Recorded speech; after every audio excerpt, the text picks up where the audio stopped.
Subscribe कीजिए राजधानी educational group पचकोड़िया YouTube channel को, बेल आइकन दबाइए लेटेस्ट एजुकेशनल वीडियो सबसे पहले देखने के लिए और डाउनलोड कीजिए हमारा मोबाइल ऐप भी।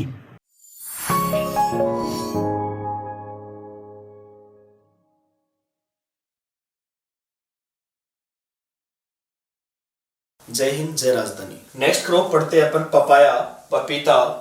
देखिएगा पपीता में सबसे इंपॉर्टेंट क्वेश्चन बनता है वैरायटीज में से। एक तो गायनोडायोसिस वैरायटीज कौन कौन सी है और डायोसिस वैरायटीज कौन कौन सी है। एग्जाम में 99% पपाया में जो क्वेश्चन आता है वो वैरायटीज में से आता है। पढ़ना कंप्लीट है, देखते हैं शुरू से। बोटेनिकल नेम है इसका केरिका पपाया। बोटेनिकल नेम क्या होगा पपीता का? केरिका पपाया। फैमिली होगी केरिकेसी। फैमिली क्या होगी? केरिकेसी। ओरिजिन होगा इसका मध्य अमेरिका या मैक्सिको। क्रोमोसोम नंबर होंगे 18। फ्रूट टाइप होगा सरसिया बेरी। क्लासिफिकेशन में पढ़ा था अपन ने कि जिन फलों में बीजों की संख्या बहुत अधिक होती है, बीज बहुत ही छोटे छोटे होते हैं, उनका फ्रूट टाइप सरसिया बेरी होता है। तो यहाँ पपीता में बहुत सारे बीज होते हैं, तो पपीता का जो फ्रूट टाइप है वो कौन सा है? सरसिया बेरी। एडिबल पोर्शन देखा था अपन ने क्लासिफिकेशन में, कंप्लीट बताया था एंडोकार्प, मेसोकार्प, एपिकार्प, पेरिकार्प। तो पपाया का जो एडिबल पोर्शन है, खाने योग्य भाग है, वो है मेसोकार्प, मध्य फल भित्ति जिसे कहते हैं। पपाया विटामिन ए का मुख्य स्रोत है। अगर विटामिन ए की बात करें, अगर क्वेश्चन आए कि विटामिन ए का मुख्य स्रोत कौन सा है, तो फर्स्ट वैरायटी देनी है मैंगो को। मैंगो में विटामिन ए की मात्रा होती है 4800 IU प्रति 100 ग्राम। और सेकंड वैरायटी देनी है पपीता को। पपीता में विटामिन ए की मात्रा होती है 20 IU प्रति 100 ग्राम, 2020 IU प्रति 100 ग्राम। यह विटामिन ए का मुख्य स्रोत है। एवं विटामिन सी जो होता है पपीता में, उसकी मात्रा होती है 85 मिलीग्राम प्रति 100 ग्राम। पपीता के फलों का पीला रंग होता है केरिका ज़ैंथीन के कारण। पपीता के फलों का पीला रंग होता है केरिका ज़ैंथीन के कारण। और पपीता के गुदे का लाल रंग होता है लाइकोपीन वर्णक के कारण। पपीता के गुदे का लाल रंग होता है लाइकोपीन वर्णक के कारण। पपीता उभयलिंगाश्री या डायोसिस पादप होता है। देखिएगा बहुत इंपॉर्टेंट है।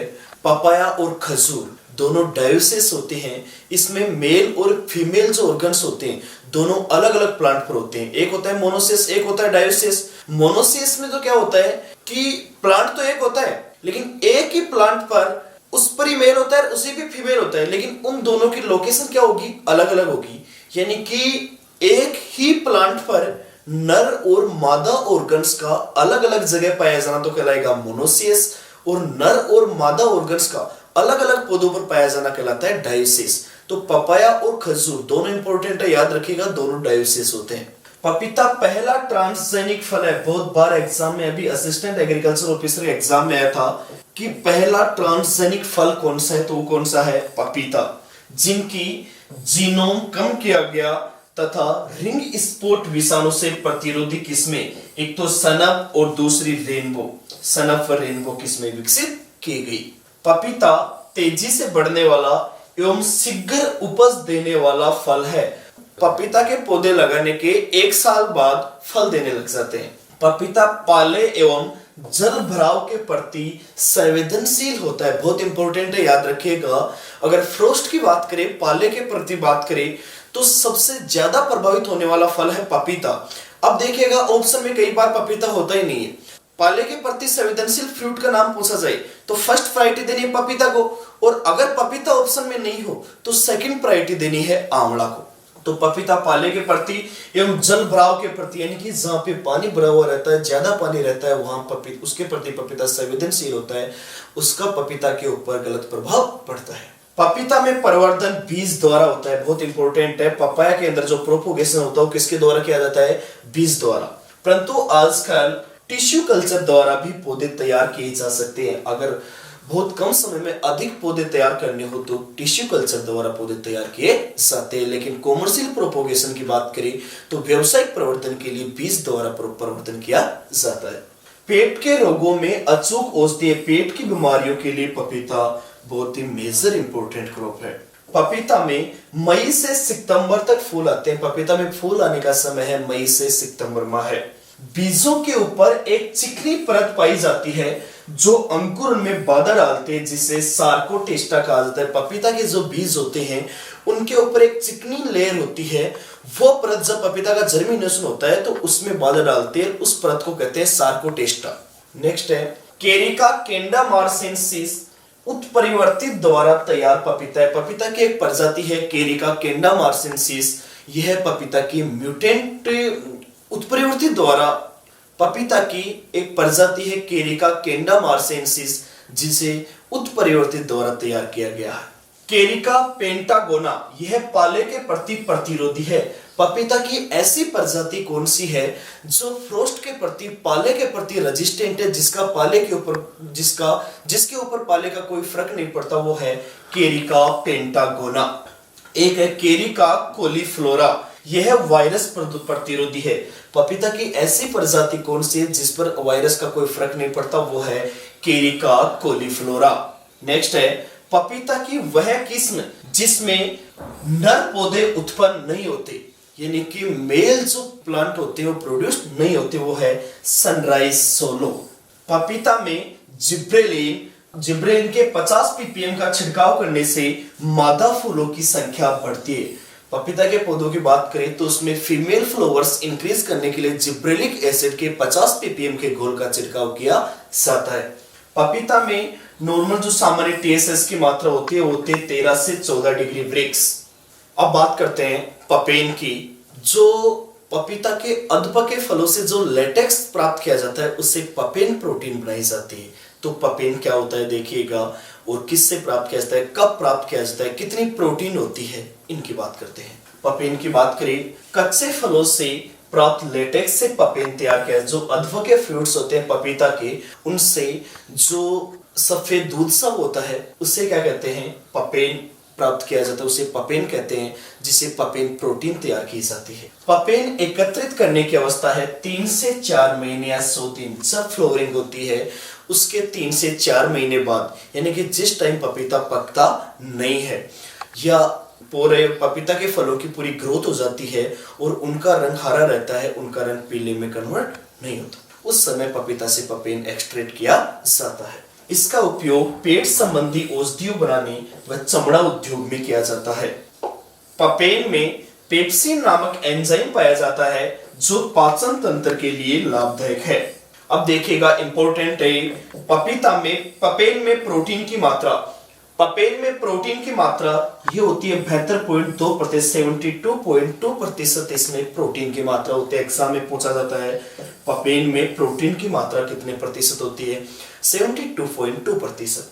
अब बात करते हैं इसके क्लाइमेट की। याद रखिएगा क्लासिफिकेशन में बताया था सभी फ्रूट्स की क्लाइमेट की, एरिड क्लाइमेट का कौन सा फ्रूट है, सब ट्रॉपिकल का कौन सा है, ट्रॉपिकल का कौन सा है, टेम्परेट का कौन सा है। तो यहाँ पे पपाया की बात करें तो पपाया ट्रॉपिकल क्लाइमेट का फ्रूट्स है, उष्ण जलवायु का फल है। इसकी वैरायटीज की बात करें तो वैरायटीज में देखिएगा, अभी मैंने कहा था पपीता स्टार्ट करने से पहले कि पपीता में जो सबसे इंपॉर्टेंट क्वेश्चन बनता है वो बनता है वैरायटीज में से कि गाइनोडायोसिस वैरायटीज कौन सी और डायोसिस वैरायटीज कौन सी। तो सबसे पहले बात करते हैं अपन गाइनोडायोसिस वैरायटियों की। तो इसकी उभयलिंगी जो किस्म है पपीता की, उसको याद करने की ट्रिक है KLDM के साथ सो गया। पपीता की गाइनोडायोसिस जो वैरायटियां हैं इनको याद करने की ट्रिक है KLDM के साथ सो गया। अब देखिएगा इस ट्रिक में कौन से शब्द से कौन सी वैरायटीज निकल रही है, ध्यान देना इसके ऊपर। ट्रिक है KLDM के साथ सो गया। अब यहाँ पे देखिए के से निकल रहा है कुर्ग हनी ड्यू, के से कौन सी वैरायटीज आएगी, कुर्ग हनी ड्यू। अब देखिएगा वैरायटीज आपको याद हो जाएगी। प्रॉब्लम इसमें आती है कि ये डायोसिस में या गाइनोडायोसिस में अगर आपको वैरायटीज याद है और कंफ्यूज अगर आप हो रहे हो, मान लो सपोज करो आपको याद भी है कि गाइनोडायोसिस ये और डायोसिस है, लेकिन फिर भी कंफ्यूज हो गए वहां पे, क्या पढ़ा तो था कुर्ग हनी ड्यू लेकिन ये डायोसिस में थी या गाइनोडायोसिस में थी। इसलिए याद रखना, अगर इशारा भी मिल गया अपने को थोड़ा बहुत तो अपने को याद आ जाएगा। इसलिए ट्रिक याद रखना वो है KLDM के साथ सो गया।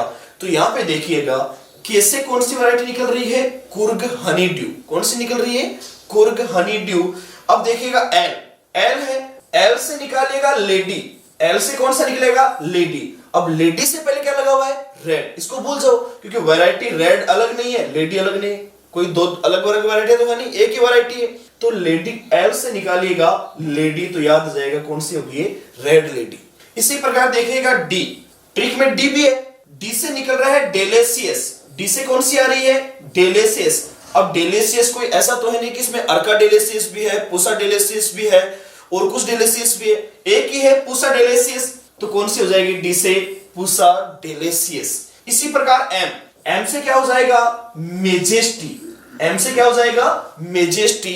अब कौन सी मेजेस्टी, पूसा मेजेस्टी, ये पूसा तो वैरायटीज में आएगा ही आएगा, लेकिन आप तो एम से निकालिएगा मेजेस्टी।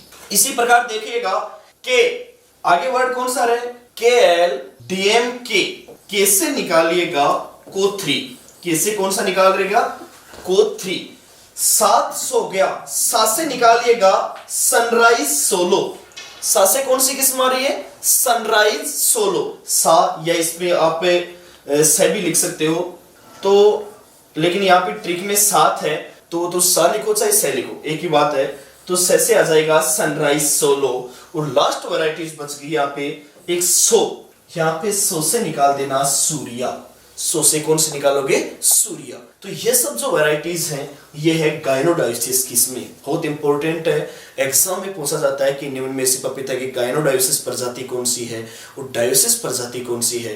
तो इसमें देखिएगा अगर गायनोडायोसिस याद है तो इनके अलावा जो भी वैरायटी एग्जामिनर के द्वारा पूछी गई हो वो बिना सोचे समझे डायोसिस कर देना, लेकिन एक याद होनी चाहिए, चाहे गायनोडायोसिस याद करो चाहे डायोसिस याद करो। और गायनोडायोसिस जो याद कर रहे हो आप, उनको याद करने की जो ट्रिक पढ़ी अपन ने वो कौन सी पढ़ी, के एल डीएम के साथ सो गया, कैसे कौन सी हुई, कुर्घानीड्यू, कैसे कौन सी हुई, कुर्घानीड्यू।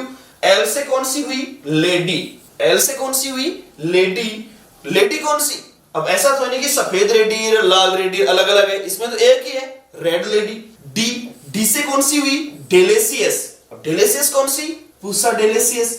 एम से कौन सा हुआ, मेजेस्टी, कौन सी मेजेस्टी, पूसा मेजेस्टी।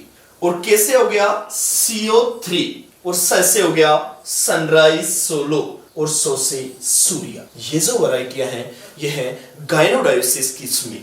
इन किस्मों में नर पौधों की आवश्यकता नहीं होती, इन किस्मों में नर पौधों की आवश्यकता नहीं होती, जैसे पूसा डेलेसियस, पूसा मेजेस्टी, कुर्घानीड्यू, ये राजस्थान के लिए उपयुक्त किस्में हैं। Taiwan, Surya, sunrise solo, red lady, CO3, CO7, Punjab sweet etcetera. अब देखिएगा यहाँ पे ये जो पंजाब स्वीट वैरायटी है आपको अलग अलग बुक्स में अलग अलग जगह मिलेगी, कई बुक्स में मिलेगी गायनोडायोसिस में, कई मिलेगी डायोसिस में, लेकिन इसको आपको याद रखना है डायोसिस में। अपन ने देखा गायनोडायोसिस किसमें याद हो गया सभी के, वापस रिवाइज कर रहा हूं, इसको याद करने की ट्रिक है, KL DM के साथ सो गया। अपन ने पूरा डिटेल से पढ़ा, के से कौन सा निकल रहा है, L से कौन सा निकल रहा है, D से कौन सा है, M से कौन सा है। के से था कुर्घानीड्यू, L से कौन सा था, लेडी। अब लेडी से कोई लाल सफेद अलग अलग तो है नहीं, एक ही वैरायटी पपीता की, वो है रेड लेडी। इसी प्रकार डी, डी से कौन सा आ जाएगा, डेलेसियस, डी से कौन सा आ जाएगा, डेलेसियस। एम से आ जाएगा मेजेस्टी, कौन सी मेजेस्टी, पूसा मेजेस्टी। इसी प्रकार को इससे आ जाएगा CO3, से आ जाएगा सनराइज सोलो, सा से कौन सा आ जाएगा, सनराइज सोलो, और सु से आ जाएगा सूर्य। ये हो गए गायनोडायोसिस किस्में। अब बात करते हैं डायोसिस किस्मों की। तो अगर आपको गायनोडायोसिस प्रजाति याद है और इनके अलावा जो भी आपको याद आई वो सभी कर देना डायोसिस। डायोसिस किस्में सबसे इंपॉर्टेंट है, 3 याद रखिएगा, यही एग्जाम में बार बार पूछी जाती है। एक तो है पूसा जोइंट, कौन सी है, पूसा जोइंट। एक है पूसा ड्वार्फ, कौन सी है, पूसा ड्वार्फ। यह गामा किरणों से विकसित किस्म है, कौन सी, पूसा ड्वार्फ। जो पपाया की जो किस्म है वो गामा किरणों से विकसित किस्म है। इसके अलावा CO5, पन कोवन, बेटी, हथरस गोल्ड, वांसीगटन, यह दक्षिणी भारत की किस्म है। कौन सी, वांसीगटन जो किस्म है दक्षिणी भारत की मुख्य किस्म है, इसमें बीज बहुत ही कम होते हैं। इसके अलावा है पूसा नन्ना। अब इस डायोसिस में 3 मुख्य मैन है, याद रखिएगा। एक तो है पूसा जोइंट, दूसरी है पूसा ड्वार्फ और एक है पूसा नन्ना। बहुत इंपॉर्टेंट है, तीनों किस्में बार बार एग्जाम में पूछी गई है। और जो गृह वाटिकाओं के लिए उपयुक्त जो पपीता की किस्म है वो आएगी पूसा नन्ना। इसी प्रकार को3, को4, को6, पंथ पपीता आदि। अब यहाँ पे देखिएगा को3 इसमें भी डायोसिस में भी दे रखा है और गायनोडायोसिस में, लेकिन फर्स्ट प्रायोरिटी को3 को देनी है गायनोडायोसिस में, ना कि डायोसिस में। अब देखिएगा अपन ने अभी पपेन पढ़ा था, कितने पपेन में कितने % प्रोटीन होती है, क्या होती है, पपेन कब प्राप्त किया जाता है। अब पपेन उत्पादन के लिए जो सबसे उपयुक्त किस्म है, सर्वाधिक पपेन उत्पादन वाली जो किस्म है वो है, फर्स्ट प्रायोरिटी देंगे अपन CO5 को और सेकंड प्रायोरिटी देंगे पूसा मेजेस्टी को। याद रखिएगा पपेन उत्पादन के लिए उपयुक्त किस्में हैं Pusa majesty, CO5, CO6, CO2। लेकिन इनमें से जो सबसे ज्यादा पपेन उत्पादन किया जाता है वो किया जाता है CO5 से। इसी प्रकार देखिएगा हनीड्यू को मधुबिंदु नाम से भी जाना जाता है। जो पपीता की किस्म है हनीड्यू, इसे मधुबिंदु के नाम से भी जाना जाता है। अभी बताया मैंने गृह वाटिकाओं के लिए या गमलों में लगाने के लिए उपयुक्त किस्म है वो कौन सी है, पूसा नन्ना। इसी प्रकार देखिएगा ताइवान फल उत्पादक किस्में जो है वो है non you number 1 lady sunrise Taiwan 786। पपीता की पारंपरिक किस्मों की वैसे मुख्य रूप से तो गायनोडायोसिस और डायोसिस से वैरायटी पूछी जाती है एग्जाम में। पपीता की पारंपरिक किस्मों की बात करें तो है बरवानी लाल, कौन सी है, बरवानी लाल, वांसीगटान, रांची आदि। इसी प्रकार जो पपीता की नई किस्में हैं उनमें है अर्का सूर्या, अर्का प्रभात। ये जो वैरायटीज हैं ये भारतीय कृषि अनुसंधान संस्थान बेंगलोर से विकसित है। तो स्टार्टिंग बताया था कि पपीता का जो प्रोपोगेशन है वो बीज के द्वारा किया जाता है। पपीता के प्रवर्धन की मुख्य व्यावसायिक विधि है वो बीज द्वारा है। इसके अलावा टिश्यू कल्चर द्वारा भी पपाया का प्रोपोगेशन किया जाता है, जिससे कम समय में अधिक पौधे तैयार किए जा सकते हैं। प्रवर्धन देखिए, बीज द्वारा व्यावसायिक प्रवर्धन करते हैं क्योंकि इसमें लिंग समस्या पाई जाती है। पपीता की बीज दर की बात करें 250 ग्राम प्रति हेक्टेयर। अब देखिएगा अगली स्लाइड में मिलेगा आपको कि पपीता की सीड रेट गायनोडायोसिस के अलग है और डायोसिस के अलग है। अब गायनोडायोसिस की जो सीड रेट है वो है 200 से 250 ग्राम प्रति हेक्टेयर और डायोसिस की है 400 से 500 ग्राम प्रति हेक्टेयर। लेकिन एवरेज पूछा जाए ना, वहां पे गायनोडायोसिस पूछे ना डायोसिस पूछे, नॉर्मल सीड रेट पूछी जाए, सामान्य बीज दर पूछी जाए, उस कंडीशन में आपको करनी है 400 से 500 ग्राम पर हेक्टेयर। पपीता की नर्सरी अप्रैल मई में तैयार की जाती है तथा 2 महीने बाद पपीता के पौधे रोपण के लिए तैयार हो जाते हैं। अब क्लासिफिकेशन में मैंने स्पेसिंग बताई थी कि नॉर्मल जो सामान्य जो फल है उनकी कितनी स्पेसिंग पर लगाते हैं और जो हाई डेंसिटी प्लांटिंग के लिए जो उपयुक्त है उनको कितनी स्पेसिंग पे लगाते हैं। तो यहाँ पे देखिएगा पपीता की नॉर्मल स्पेसिंग होती है 3 × 3 मीटर, लेकिन पपाया की जो पूसा नन्ना किस्म है उसको लगाते हैं 1.25 × 1.25 मीटर पर। सीड रेट की बात करें वही गायनोडायोसिस सीड रेट है 200 से 250 ग्राम पर हेक्टेयर और डायोसिस की है 400 से 500 ग्राम प्रति हेक्टेयर। जो अपन पपीता के पौधे लगाने के लिए गड्ढे होते हैं उनका आकार रखा जाता है 50 × 50 × 50 सेंटीमीटर। स्पेसिंग रखी जाती है 3 × 3 मीटर। पपीता में लिंग समस्या पाई जाती है। इसमें 3 प्रकार के फूल आते हैं, नर, मादा और उभयलिंगी। इस कारण पपीता के बगीचे में 10% नर पौधे रखे जाते हैं। याद रखिएगा, बहुत इंपॉर्टेंट है, बहुत बार एग्जाम में आया। पपीता और खजूर दोनों का याद रखिएगा कि पपीता के बगीचे में नर व मादा पौधों का अनुपात कितना रखा जाता है। अब इसमें देखिएगा डिपेंड करता है सीक्वेंस के ऊपर। अपने को रटना नहीं है कि 1:10 आ गया, लेकिन नर और मादा का पूछे तब 1:10 आ गया। लेकिन अब आपको 1:10 ही मान लो, वहां पे क्वेश्चन आ गया कि पपीता के बगीचे में क्रमशः मादा एवं नर पौधों का अनुपात कितने रखते हैं, तब 1:10 आएगा क्या? कभी नहीं आएगा, क्योंकि उस कंडीशन में आएगा 10:1। 10 मादा के हो गए, 1 हो गया नर का। और नर और मादा का पूछे तो 1:10, यानी कि ज्यादा प्लांट किसके हैं, मादा के, यानी कि 1 नर का और 10 मादा के। प्रोडक्शन की बात करें 40 से 50 किलोग्राम फल प्रति वृक्ष। पपीता के मुख्य कीटों की बात करें तो मेन इंसेक्ट जो है वो है सफेद मक्खी, जिसका साइंटिफिक नेम है बेमेसिया टेबेसाई। यह लीफ कर्ल बीमारी का वाहक। अभी डिजीज पढ़ेंगे जिसमें लीफ कर्ल है, जिसे पर्णकुंचन रोग कहते हैं, उसका जो वेक्टर है, वाहक है, वो है लीफ कर्ल। दूसरा कीट है एफिड या मोइला। इसका साइंटिफिक नेम है एफिस गोसिपाई। दो मुख्य कीट है पपीता के, एक है व्हाइट फ्लाई सफेद मक्खी जिसका साइंटिफिक नेम है बेमेसिया टेबेसाई, और दूसरा एफिड। एफिड का साइंटिफिक नेम है एफिस गोसिपाई। यह पपीता के रिंग स्पॉट रोग का वाहक है। कौन सा कीट? एफिड। जबकि सफेद मक्खी किसका वाहक है? लीफ कर्ल डिजीज का, और एफिड है रिंग स्पॉट डिजीज का। अब बात करते हैं मुख्य रोगों की। पपीता के फल का मुख्य रोग है डैम्पिंग ऑफ या आर्द्रकलन रोग। जब नर्सरी पढ़ाई थी उसमें बताया था कि नर्सरी में लगने वाला मुख्य रोग है वो डैम्पिंग ऑफ डिजीज है, आर्द्रकलन रोग है। डैम्पिंग ऑफ डिजीज ही पपाया का मेन डिजीज है। इस रोग के कारण क्या होता है कि पपीता का जो पौधा होता है, जैसे मान लीजिएगा पपाया का प्लांट है, डैम्पिंग ऑफ डिजीज के कारण पौधे का जो तना है वो जमीन के पास वाले भाग से गलने लग जाता है। वो पपीता का पूरा पौधा खराब हो जाता है, नष्ट हो जाता है। एक स्टेज ऐसी आती है कि पपीता का पूरा पौधा नष्ट हो जाता है। यह होता है कवक से। और वैसे डैम्पिंग ऑफ डिजीज होती है कवक की 3 स्पीसीज से होती है, एक तो पीथियम, राइजोक्टोनिया और फाइटोप्थोरा। इनमें भी मेनली जो होता है ये होता है पीथियम एफिनोडर्मेटम नामक कवक से। पपीता में जो डैम्पिंग ऑफ डिजीज होती है, तना गलन या स्टेमिया फूट रोट जिसे कहते हैं या आर्द्रगलन रोग कहते हैं, ये होता है पीथियम एफिनोडर्मेटम नामक कवक से। पीथियम एफिनोडर्मेटम नामक कवक से होता है। यह जल भराव वाले क्षेत्र या अधिक मृदा नमी के कारण होता है। इसके नियंत्रण के लिए कॉपर ऑक्सीक्लोराइड के 0.3% के घोल का छिड़काव करना सही।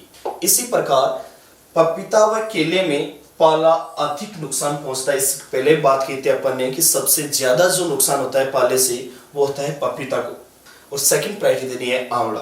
पपीता व केले में वायरस का प्रकोप अधिक होता है। दूसरा मुख्य रोग है लीफ कर्ल डिसीज, पर्णकुंचन रोग जिसे कहते हैं, ये वायरस से होता है। लीफ कर्ल, पपीता के अंदर जो लीफ कर्ल डिजीज होती है वो वायरस से होती है। पहला रोग था डैम्पिंग ऑफ आर्द्रगलन रोग, वो होता है पीथियम एफिनोडर्मेटम नामक कवक से, और दूसरा है लीफ कर्ल डिजीज, पर्णकुंचन रोग, ये होता है वायरस से। और यहाँ पे जो लीफ कर्ल डिजीज है, पर्णकुंचन जो रोग है, इसका वाहक है सफेद मक्खी, बेमेसिया टेबेसाई। इसी प्रकार नेक्स्ट डिजीज है रूट नोट निमेटोड, जड़ सूत्रकृमि रोग। यह होता है मेलोइडोगाइनी स्पीसीज नामक सूत्रकृमि द्वारा, जिसके कारण क्या होती है कि जड़ों में गांठें बन जाती है। इसके नियंत्रण के लिए 3G की 10 से 15 ग्राम मात्रा प्रति प्लांट में देनी सही।